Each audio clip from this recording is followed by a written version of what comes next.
Deep sea के जानवर एक मिस्टीरियस एवोल्यूशन से गुजर रहे हैं। वो अभी एट दिस वेरी मोमेंट विकसित हो रहे हैं कुछ बहुत ही बदसूरत जीवों में। यकीन नहीं होता तो ये देखो, ये है शैलो वाटर्स में रहने वाला स्क्विड और ये है डीप सी में रहने वाले इसी सेम जीव का कजिन। आप क्लियरली देख सकते हो सेम स्पीशी के होने के बावजूद भी इस स्क्विड ने अपने आप को एक खून चूसने वाले वैम्पायर के रूप में इवॉल्व कर लिया है। रीजन? वेल, डीप सी में जो खुद को जिंदा रखना था। तो क्या वाकई में डीप सी में सरवाइव करने के लिए सी क्रीचर्स को डरावना रूप ही लेना पड़ता है? Well, kind of. और क्यों और कैसे ये मैं आगे आपको डिटेल में एक्सप्लेन करूंगा। बट यू नो व्हाट, सभी फिशेस एग्जैक्टली सिर्फ डरावने ही नहीं होते। कुछ स्पीशीज वियर्ड अजीबोगरीब भी होते हैं डीप सी में, जैसे ये सरकास्टिक फ्रिंज हेड। भले ही ये साइज में 2 लीटर की बोतल जितना छोटा दिखता हो, लेकिन जैसे ये मुंह खोलता है तो इतना बड़ा दिखने लगता है कि किसी इंसान के सर को ही निगल ले। और इन सबसे अलग, सबसे निराला, इसे देखकर ऐसा लगता है जैसे किसी ने एक आंख वाले पपेट में से उसके आईबॉल को ही नोच कर निगल दिया हो। सो क्या स्कैरीनेस के साथ साथ ये वियर्डनेस भी डीप सी क्रीचर्स की एक सर्वाइवल स्ट्रैटेजी है? क्योंकि अगर आप सोच रहे हो कि ये सिर्फ हार्श एनवायरनमेंट की वजह से हो रहा है, तो let me tell you, land animals भी हार्श एनवायरनमेंट्स में रहते हैं। जैसे फॉर एग्जांपल कॉकरोच, ये हमारे घर में भी रहता है, रेगिस्तान में भी और अमेज़न के रेन फॉरेस्ट में भी। अरे ये सब छोड़ो, वोल्केनोस के क्रेटर्स में भी ये मिले।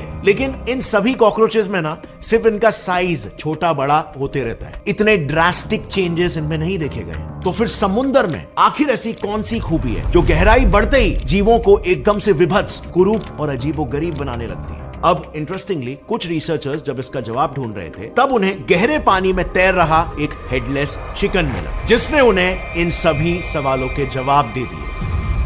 दरअसल 2018 की ये बात है। ऑस्ट्रेलियन रिसर्चर्स का एक ग्रुप एंटार्क्टिक डीप सी में अंडर वाटर कैमरा के जरिए फिशिंग स्पॉट्स को खोज रहा था। तभी उनमें से एक रिसर्चर को पानी में एक सरकटा मुर्गा तैरता हुआ नजर आया। अब एंटार्क्टिक सी के बीचों बीच एक मुर्गे का मिलना अपने आप में ही एक काफी वियर्ड बात थी। ऊपर से इस मुर्गे का तो सर भी नहीं था और इसीलिए हड़बड़ाकर उस रिसर्चर ने इस मुर्गे के बारे में अपने लीडर डर्क वेल्सफोर्ड को बताया। पहले तो डर्क को इस पर यकीन नहीं हुआ, लेकिन जब उन्होंने खुद अपनी आंखों से इसे देखा तो ही वॉज ऑल्सो अमेज्ड। क्योंकि एक तो वो सच में किसी क्रिसमस टर्की जैसा लग रहा था और दूसरी बात, उसके बॉडी में सिर्फ एक ही ओपनिंग थी जिसके जरिए वो सांसें भी ले रहा था, खाना भी खा रहा था और वहीं से ही अपना पचाया हुआ खाना बाहर भी निकल रहा था। Can you believe that? But इससे भी ज्यादा वियर्ड बात यह थी कि उसके इसी 2-वे ओपनिंग को साफ रखने के लिए उसने अपने इस ओपनिंग में छोटे छोटे फिशेस भी पाल रखे थे जो बचे खुचे खाने को चट कर रहे थे। अब ऑब्वियसली ये सब देखकर डर्क और उनकी टीम